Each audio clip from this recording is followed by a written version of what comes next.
Hello everyone, welcome back to my channel. आज है Monday, बज रहे हैं 3:15 या 3:30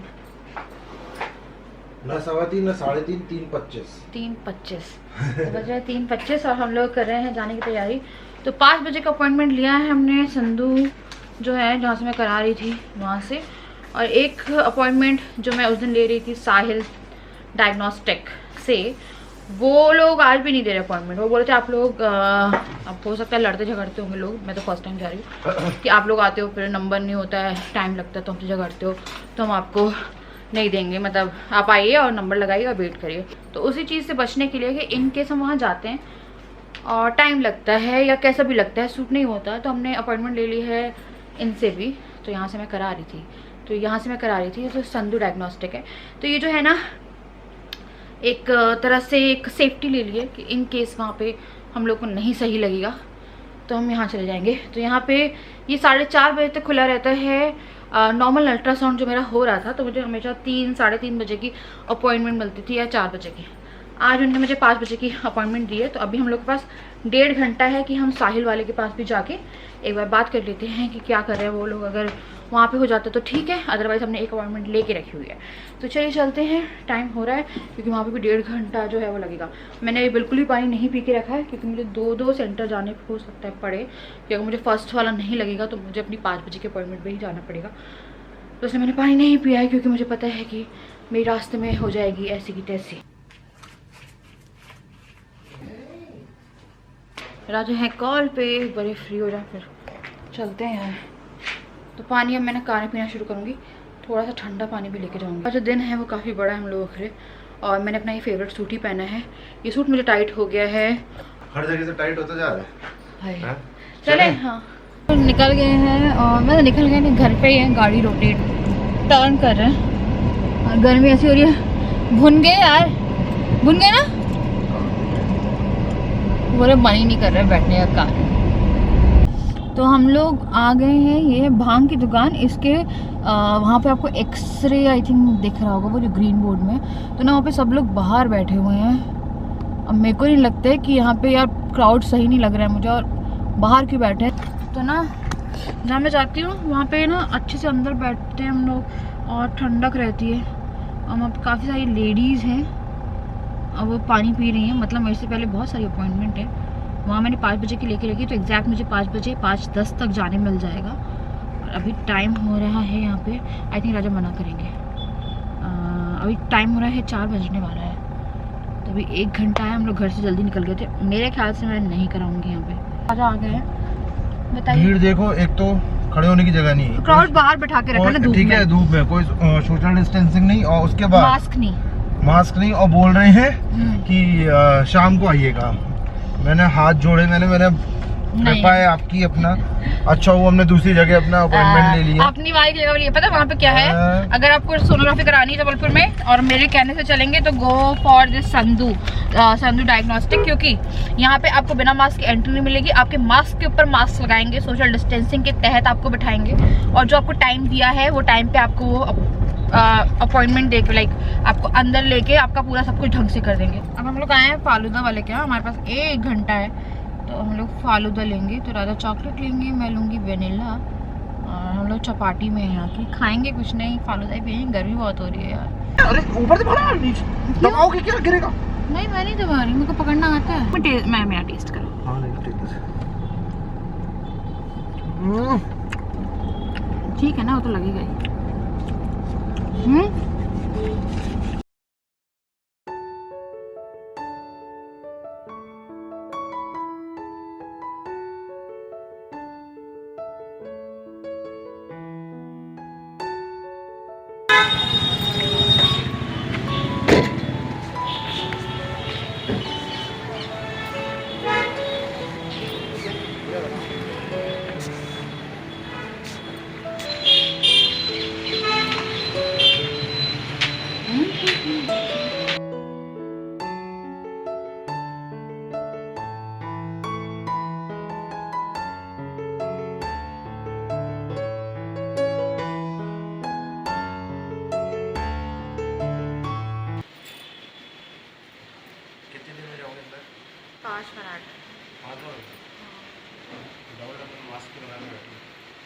डॉक्टर मेरा है।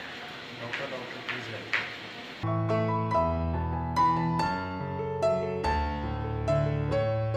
Good morning. तो कल आई थिंक लास्ट व्लॉग कहाँ ख़त्म किया था मैंने, आई थिंक संधू डायग्नोस्टिक गए थे हम लोग और उसके बाद फिर व्लॉगिंग नहीं हुई। सब कुछ हो गया है, मैं आपको बताती हूँ। कुछ लोचा पड़ा था बीच में, पर कृपया करके कमेंट करने से पहले इसको एंडिंग तक देख लें इस वीडियो को, उसके बाद बहुत सारी चीज़ें जो है वो क्लियर हो जाएगी। तो अभी मैं ना थोड़ा काम निपटा रही थी, मैंने मशीन लगा के रखी हुई है क्योंकि कपड़े धोने थे इसीलिए। तो मैं अभी बैठ रही हूँ और वेट गेन से लेके जो टारगेट स्कैन हुआ है वो, उसमें क्या रिपोर्ट आई है वो सब कुछ मैं आप लोगों को बताने वाली हूँ। तो कल हिम्मत नहीं हो रही थी मेरी बिल्कुल भी। हम लोग आए हैं, हम लोग निकले थे आई थिंक 3:15 या 3:30 आई थिंक, जब मैंने आप लोगों को बताया था, और हम लोग घर पहुँचे हैं 10 बजे। तो 10 बज गए हम लोगों को। तो बहुत लंबा प्रोसेस था ये एक्चुअली में। जब स्कैन हुआ तो स्कैन 3 बारी में हुआ था कि उन्होंने मुझे 3 बार उठाया है, लाइक एक बार किया, फिर दूसरी बार बोला कि घूमो थोड़ा सा, फिर उन्होंने लाइक फुल ब्लैडर पे किया था फर्स्ट स्कैन। उसके बाद सेकेंड में उन्होंने बोला कि बेबी मूव नहीं कर रहा है, तो थोड़ा उन्होंने मुझे बैठने के लिए बोला। फिर मैं आधे घंटे बैठी हूँ, फिर उन्होंने जितना भी था सब कुछ किया। तो सबसे पहले तो जो टारगेट स्कैन होता है वो काफ़ी स्ट्रेसफुल होता है यार। खुशी भी होती है कि आप फर्स्ट टाइम अपनी बेबी को देखोगे, एक सेकेंड, हाँ, खुशी भी होती है कि आप फर्स्ट टाइम अपनी बेबी को देखोगे like in a clear picture. आपको जो बेबी है वो देखने मिलता है स्क्रीन पे। तो राजा ने भी देखा। राजा को ऑल दो अलाउ नहीं किया गया था रूम के अंदर क्योंकि यहाँ पे ऐसे अलाउ नहीं कर रहे हैं। और एक जगह जहाँ हमें जाना था वो मैंने आप लोगों को बताया कि वहाँ पे बहुत भीड़ थी और सेफ्टी नहीं थी कोरोना के रिगार्डिंग, क्योंकि बिना मास्क के सब लोग बैठे हुए थे। एंड वहाँ पे कोई सोशल डिस्टेंसिंग नहीं थी, सब लोग आसपास बैठे थे। वॉशरूम भी मुझे नहीं लगा कि वहाँ के क्लीन होंगे, क्योंकि जिस तरह का आपको समझ में आता है। तो इसलिए फिर हम लोग संधू वाले के यहाँ पे गए। तो मैं थोड़ा सा आउट ऑफ ब्रेथ हूँ क्योंकि ये नॉर्मल है। तो कल हम लोग गए थे टारगेट स्कैन के लिए। स्कैन हुआ तो करीबन 45 मिनट का टाइम लगा और टोटल 1.5 घंटा लगा, जिसमें मुझे घूमना था, बैठना था, और 3 राउंड में वो स्कैन जो था वो कंप्लीट हुआ। तो जब आपका स्कैन होता है तो हो सकता है आप लोगों के यहाँ पे स्क्रीन दिखाते हो। हम लोग के यहाँ स्क्रीन जो रहती है वो जो स्कैन करते हैं वो डॉक्टर ही हैं। तो वो MD हैं रेडियोलॉजी से। तो ना वो कुछ नहीं बताते हैं। तो उनकी वाइफ भी डॉक्टर है, तो वो बैठ के करते रहते हैं, अपनी वाइफ को कुछ बताते हैं। आपके बीच में एक पन्नी वाला कर्टन रहता है, लाइक एक प्लास्टिक का कर्टन रहता है। तो वो लोग बात करते हैं, आपको कुछ समझ में नहीं आता है। मुझे सिर्फ एक चीज़ समझ में आई थी, जब वो हार्ट चेक कर रहे थे बेबी का और 4 चैम्बर कुछ ऐसे कुछ कर रहे थे, मुझे कुछ समझ में नहीं आ रहा था। बट बार बार मुझे उठा के भेज रहे थे ना, तो मुझे बहुत डर लग रहा था। हार्ट बीट बहुत अच्छे से सुनी और उसके बाद आई थिंक वो कुछ हार्ट का ही करते, एक वियर्ड सा साउंड आता है सोनोग्राफी मशीन में, लाइक हो कुछ जैसे एयर वेयर होती है ना, वैसा कुछ साउंड आ रहा था। तो काफ़ी बार पलटा के ऐसे ऐसे, तो अब काफ़ी तरह से जो स्कैन था वो जाके कंप्लीट हुआ। तो राजा ने उनसे बात करी थी, तो उन्होंने बोला था कि वो at the end of scan राजा को बुला लेंगे। तो उन्होंने 2-3 रिकॉर्ड करके रखे हुए थे। वो रिकॉर्डिंग आपको नहीं देते हैं क्योंकि ये अलाउ नहीं है, और अलाउ इसलिए भी नहीं है क्योंकि सेक्स डिटर्मिनेशन यानी gender determination is not allowed in India. तो इसीलिए भी एक तरह से वो आपको रिकॉर्डिंग नहीं देते हैं। तो रिकॉर्डिंग उन्हें दी नहीं। उन्हें 3 चीज़ें दिखाई थी और मैंने भी 3 ही चीज़ें देखी थी। तो मेरे को और राजा को एट लास्ट लाइक जब स्कैन हो गया तो उन्हें खड़ा किया और उसके बाद उन्हें बताया, उन्हें बेबी को दिखाया। सबसे पहले तो उनने बेबी का जो हेड था वो दिखाया, हार्ट जो था पंप हो रहा था वो दिखाया।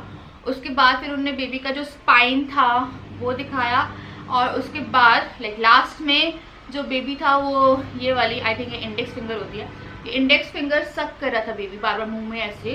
तो वो फेस जो था वो दिखाया उन्होंने। तो एक बहुत ही अच्छा इसी टाइम का ऑर्डर जाना है। तो जो बेबी का फेस था वो दिखाया। बेबी अपनी इंडेक्स फिंगर सक कर रहा था, तो माउथ में आपको एकदम क्लियर दिख रहा था कि वो ऐसे सक कर रहा है। तो वो एक क्लियर पिक्चर थी हम लोगों के पास। नाक दिखाई थी, आँख नहीं दिखी हम लोगों को, उनने आँख का लिखा है, पर आँख क्योंकि बेबी आई थिंक इस पोजीशन में था, तो नाक और ये दिख रहा था। आई इतनी क्लियर नहीं आई। तो वो देख के मेरे को बहुत अच्छा लगा कि बेबी एक्टिविटी कर रहा है। उसके बाद फिर हम लोगों ने उनसे पूछा कि कोई प्रॉब्लम तो नहीं है, क्योंकि आप एट लास्ट पूछते हो। तो सारे बॉडी पार्ट्स वगैरह सब सही हैं। उन्होंने बोला कि लो लाइंग प्लेसेंटा है, which is not very low lying placenta. तो ये उन्होंने जैसे ही बोला, तो अगर आप लो लाइंग प्लेसेंटा सुनते हो तो आपको डर लगता है, क्योंकि कई बार उसमें स्टिचेस भी लगते हैं और कई बार आपको एडमिट भी कर लेते हैं। और मैक्सिमम ऐसा होता है कि आपको लो लाइंग प्लेसेंटा अगर आपकी रिपोर्ट में लिख के आता है तो वो आपको कुछ दिन के लिए एडमिट करते हैं डॉक्टर्स, और उसके बाद फिर जो भी स्टिचिंग होती है उसको कुछ बोलते हैं, I don't know the exact name, but वो कुछ बोलते हैं उसे। तो वो होता है, और कहीं ना कहीं ये थोड़ी सी ऐसी कंडीशन हो जाती है कि थोड़ा सा प्री मैच्योर बर्थ के चांसेस भी रहते हैं। तो बोला लो लाइंग है और ऐसा हो सकता है कि वो ऊपर आ जाए।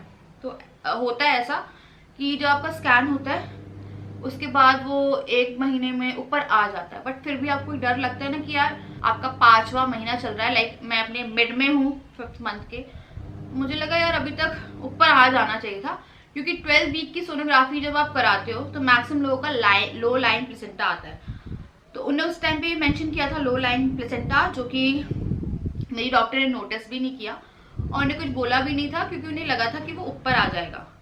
उसके बाद फिर होती है एक स्ट्रेस का वो शुरू हुआ। तो करीबन 7:30 या 7 बजे हम लोग उस सोनोग्राफी सेंटर से फ्री हुए, क्योंकि 5 बजे की अपॉइंटमेंट थी वहाँ पे, और हम लोग जल्दी निकल गए थे क्योंकि हमें लगा था कि हम उस वाले सोनोग्राफी सेंटर भी जाएंगे। तो हम लोग डॉक्टर के पास जाना था हम लोगों को। डॉक्टर से हमने पूछा तो डॉक्टर अपनी क्लिनिक पे थी। तो डॉक्टर अपनी क्लिनिक पे थी, तो हम लोग क्लिनिक वगैरह नहीं जा रहे हैं, हम घर पे जाते हैं डॉक्टर के, सेफ्टी पर्पस कोरोना के कारण। तो डॉक्टर से फिर हमने बोला, तो डॉक्टर ने बोला कि मैं क्लिनिक पे हूँ। तो फिर मुझे लगा कि यार डॉक्टर से मिलना बहुत ज़रूरी है। फिर डॉक्टर ने बोला कि मैं 8:30-9 बजे तक घर आ जाऊँगी। फिर हमें थोड़े बहुत काम निपटाने थे, तो वो काम वगैरह हम लोगों ने कराए। फिर घर पे आई हूँ मैं, थोड़ा सा फ्रेश हुई, उसके बाद फिर हम लोग निकले और 9 बजे के आसपास हम लोग डॉक्टर के पास पहुँचे। अब डॉक्टर के पास जब हम लोग पहुँचे हैं तो उन्हें रिपोर्ट्स चेक करी, तो 2 चीज़ें थी, एक थी लो लाइन प्लेसेंटा और एक था मशीन की आवाज़, 1 सेकेंड, और एक था लो लाइन प्लेसेंटा, और एक और चीज़ उन्होंने बोली थी जो कि उन्हें कैलकुलेट नहीं करी थी। लाइक आप सोनोग्राफी सेंटर जाते हैं ना तो वो कैलकुलेट करते हैं। तो ये पूरा एनोमली यानी टारगेट स्कैन किए उन्हें, पता नहीं यार एक्सरे उसमें लिखे, तो डॉक्टर ने बोला है कि इसका जो क्लियर प्रिंट है वो निकाल के देंगे। तो उन्हें हमने आज कॉल किया है, तो वो इसका क्लियर प्रिंट देंगे, क्योंकि एकदम एंडिंग में उनका जो सेंटर है वो 5 बजे बंद हो जाता है, बट जो टारगेट स्कैन वगैरह होता है उसके लिए वो थोड़ा सा टाइम उसके लिए वो थोड़ा सा एक्स्ट्रा टाइम वो करते हैं। और कुछ रिपोर्ट्स में फॉल्ट थी जो कि डॉक्टर ने बोला है कि उनसे क्लियर करके बताइए, क्योंकि डॉक्टर सेटिस्फाइड नहीं थी, क्योंकि कहीं ना कहीं उनने अपने पेशेंट को एक तरह से डरा दिया था। मैं आपको बताती हूँ। तो अब मैं आपको बताती हूँ क्या हुआ। जब डॉक्टर ने ना 2 चीज़ें देखी थी, डॉक्टर ने बोला 2 चीज़ है और एक चीज़ वो उनसे आई थिंक आज बात करेंगी या हम लोग जाके उनसे बात करेंगे। तो उन्होंने लिखा था a single foetus of 19 weeks. तो कुछ लोग मुझसे कह रहे थे आप प्रेग्नेंट नहीं लगते, आपके बच्चे की ग्रोथ नहीं हो रही है। तो आई थिंक मेरे पास अभी 2 दिन पहले ही आया था कि आपका वेट भी वैसा नहीं है और आप 5.5 महीने की प्रेग्नेंट भी नहीं लगती हैं। तो एक्चुअली में क्या है, मैंने वेट नापा है अपना। तो मैं लास्ट गई थी 21 नवंबर को, और कल कौन सी डेट थी यार, कल थी 1 मार्च। तो 1 मार्च को मैं गई थी। तो इतने बीच में लाइक प्रेगनेंसी की स्टार्टिंग में मेरा वेट था 65.5, अब मेरा वेट है 69। तो मैंने 3.5 किलो पुट ऑन किया है, जिसमें 2 हफ्ते बाद मैं 6 मंथ स्टार्ट हो जाएगा मेरा। तो 2 हफ्ते बाद 6 मंथ स्टार्ट हो जाएगा। तो मैंने 5.5 महीने तक 3 किलो जो वेट है वो पुट ऑन किया है। डॉक्टर ने बोला वेट सही है, क्योंकि बेबी का वेट मैटर करता है कि आपका बेबी का वेट जो है वो सही आए। क्योंकि जो हार्ट बीट है वो है 144 BPM और रेगुलर है। Stomach, kidney and urinary bladder visualised हुआ है, और इसमें ना पूरा वो भी लिखा हुआ है। आई थिंक कुछ कैलकुलेशन वगैरह होती है, वो कैलकुलेशन यहाँ पे लिखी हुई है। और ये देखिए ये डॉक्टर ने ना यहाँ पे मार्किंग करी है। तो ये जो चीज़ें हैं ये एम्बेलिकल आई थिंक आर्टरी होती है, उसकी एक्सप्लेनेशन इस रिपोर्ट में बहुत अच्छी आनी चाहिए, जो कि उन्हें ना पूरा क्लियर नहीं किया है, तो वो करना चाहती थी। और बेबी वेट यहाँ पे आपको दिख रहा होगा एट प्रेजेंट इज 263 ग्राम्स। तो बेबी का वेट होना चाहिए 19 वीक तक 250 ग्राम्स के ऊपर। तो ये मेरा एकदम सही है। तो अगर मैंने 3.5 किलो भी पुट ऑन किया है और उसमें बेबी का वेट सही है, तो इट डजेंट मैटर कि मैंने कितना वेट पुट ऑन किया है, बेबी का वेट सही होना चाहिए। अगर आप कई बार ऐसा होता है कि आप वेट पुट ऑन कर रहे हो पर आपका जो बेबी है वो वेट पुट ऑन नहीं कर रहा है, तो वो प्रॉब्लम हो जाती है। तो बेबी वेट सही है, तो डॉक्टर ने बोला कोई इशू नहीं है अगर मैंने कम वेट भी पुट ऑन किया है। हाँ, और इसके लिए इशू बताया था, a single live foetus of 19 weeks of GA in changing live with low lying placenta at the time of examination. और ये जो है ना इंक्रीज ऑन लेफ्ट साइड, इसमें भी उन्हें वो लगा था। तो इसमें काइंडली कनेक्ट वो जो पूरा उन्हें मैंने बताया आपको आर्टरी वाला, और ये इनको चाहिए था। तो ये वाले में डॉक्टर थोड़ा कंफ्यूज हुई। उसके बाद आपकी जो मेजरमेंट है सर्विक्स की वो लिखी रहती है कि कितना आपका लाइक इंटरनल OS से ऊपर है आपका जो प्लेसेंटा है। तो डॉक्टर के हिसाब से उन्हें ये मेंशन नहीं करना चाहिए था, क्योंकि बहुत डिस्टर्बेंस है।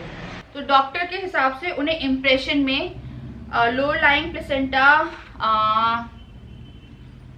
मेंशन नहीं करना चाहिए था, क्योंकि लो लाइंग प्लेसेंटा है नहीं। तो जब डॉक्टर ने चेक किया तो उन्हें बोला ये लो लाइंग प्लेसेंटा नहीं है। तो ना डॉक्टर ने जब प्लेसेंटा की पोजीशन देखी और कितना अबव है वो देखा, तो उन्हें बोला ये लो लाइंग प्लेसेंटा है ही नहीं।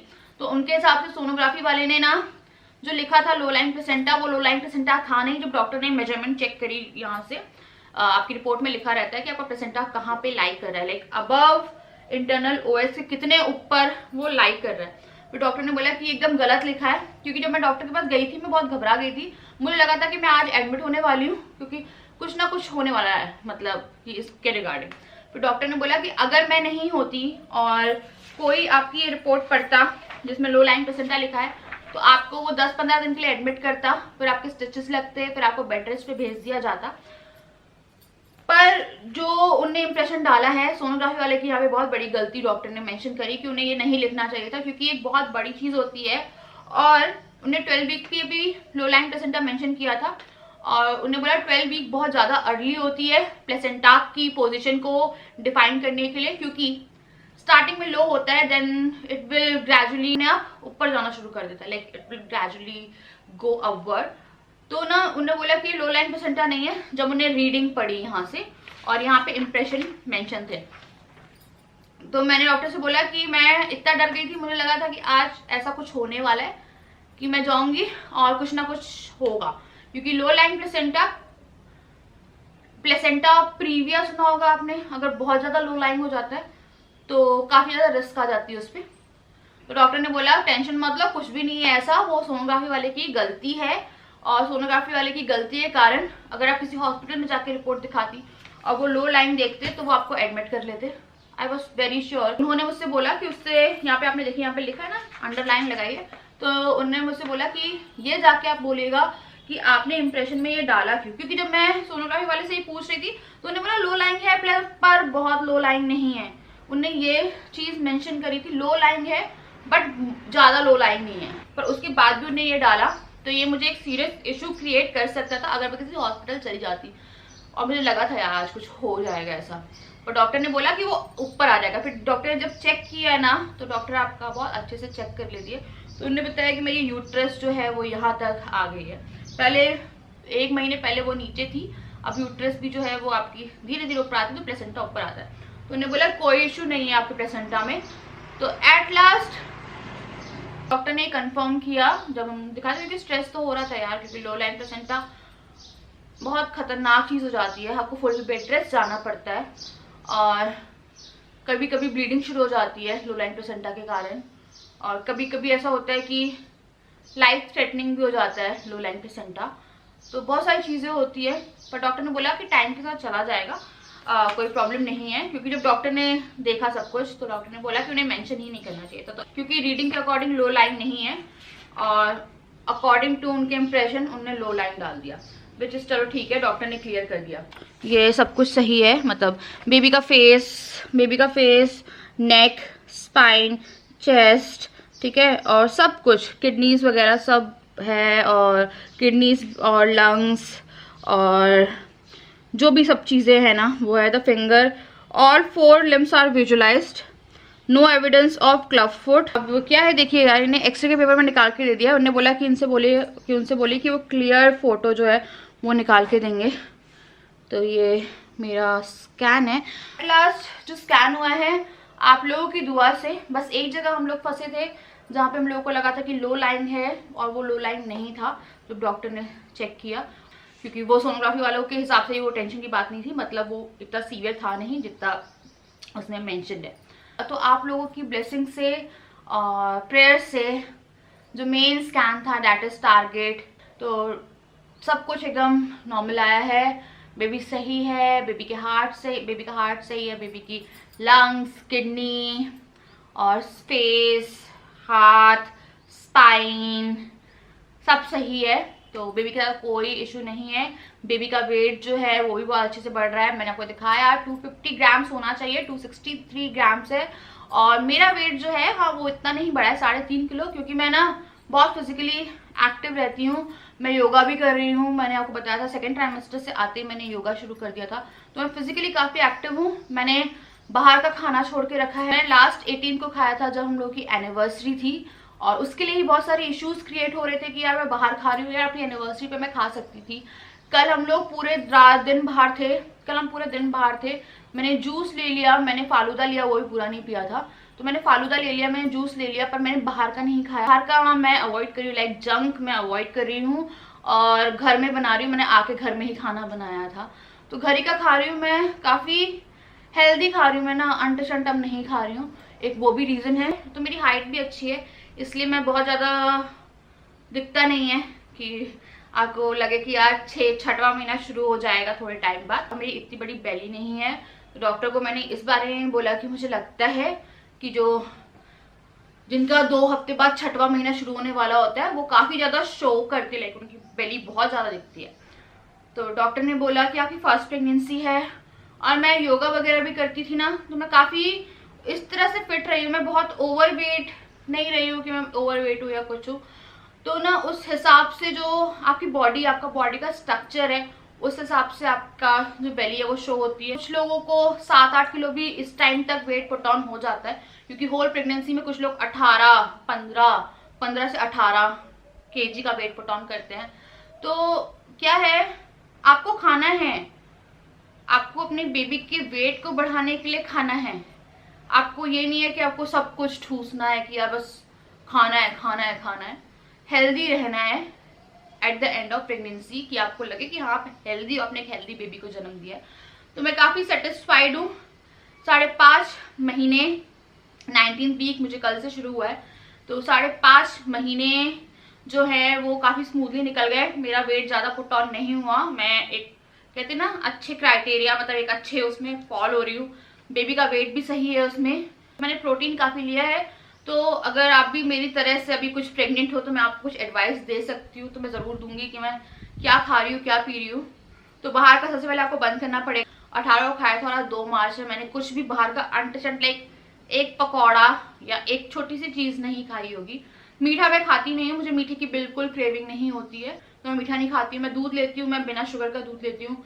मैं क्या बोलते हैं, अगर कॉर्नफ्लेक्स ले रही हूँ या म्यूसली ले रही हूँ तो वो मैं विदाउट लाइक चीनी लेती हूँ, तो मुझे शुगर क्रेविंग वगैरह नहीं होती है। तो मैं मीठा भी नहीं खाती हूँ, तो कहीं ना कहीं मीठा भी आपका थोड़ा सा वेट वो करता है। पर मैं जितना प्रोटीन है, आयरन है, कैल्शियम है, थ्रू दूध या केला, बनाना शेक पी सकते हो आप। विदाउट शुगर पीजिए, पता है शुगर, क्योंकि आपको पता है बाद में एक गेस्टेशनल डायबिटीज होती है, वो भी हो सकती है। तो मीठा थोड़ा अवॉइड करिए, ज़्यादा मीठा मत खाइएगा। तो कुछ चीज़ें हैं जो मैं आपको आने वाले टाइम में रिकमेंड करूंगी। कम से कम आपका वेट पुट ऑन हो, पर बेबी का वेट जो है वो हेल्दी, कहते हैं ना हेल्दी वेट जो है आपका, प्रोटीन वगैरह का, वो बेबी को लगे। तो आपको ऐसा डाइट फॉलो करनी है, लाइक आपको उस पर ही जाना। और फिर मुझे कुछ फूड्स रिगार्डिंग भी चीज़ें पूछनी थी, तो मैंने उनसे कहा कि करेला मैं खा सकती हूँ। तो उन्होंने कहा कि आप खा सकते हो, बट ये नहीं कि आप रेगुलर करेले का जूस पीना शुरू करोगे तो आपको प्रॉब्लम होगी। अगर आपने 15 दिन में इतना सा करेला खा लिया तो उससे कोई प्रॉब्लम नहीं होगी। अगर आपने 15-20 दिन में इतना सा कटहल खा लिया, तो आप कुछ भी खाना है, चाहे वो अच्छा है या चाहे वो बुरा है, आपको एक मॉडरेट अमाउंट में खाना है। तो ये सब चीज़ें हैं जो आगे चल के मैं डिस्कस करूंगी, क्योंकि बहुत सारे लोगों को हेल्प मिलेगी। एक्चुअली मुझे नहीं पूरा लगाना पड़ेगा वेट। हाँ, तो ये है मैंने आपको बोला कि मेरा वेट 69 kg है। और अगर आप मेरा फर्स्ट वो देखेंगे, लाइक 21 नवंबर 2020 में 65.5 था, तो मैंने 3.5 किलो ही पुट ऑन किया है और बेबी वेट इज सही है। तो 24वें हफ्ते में मुझे फीटल ड्रॉपलर टेस्ट होता है, या फीटल ड्रॉपलर टेस्ट होता है, आप इसे किस तरह से प्रोनाउंस करते हैं मुझे नहीं पता है, वो मुझे 24th वीक पे कराना है। अब मैं जाके बहुत रिलैक्स्ड हूँ, और मैं डॉक्टर से पूछा कि क्या मैं रेगुलर काम कर सकती हूँ, जैसे कि घर के काम है और जो भी काम मैं रेगुलर कर रही हूँ कर सकती हूँ। तो डॉक्टर ने मुझसे बोला है कि आप जो रेगुलर फिजिकल एक्टिविटीज़ हैं आपकी घर की, वो करते रहिए। हाँ, वेट नहीं उठाना, आपको ध्यान रखना है, वेट नहीं उठाना है। और एक उन्होंने लास्ट में सेंटेंस लिखा था, आप प्रेग्नेंट हो, आप बीमार नहीं हो।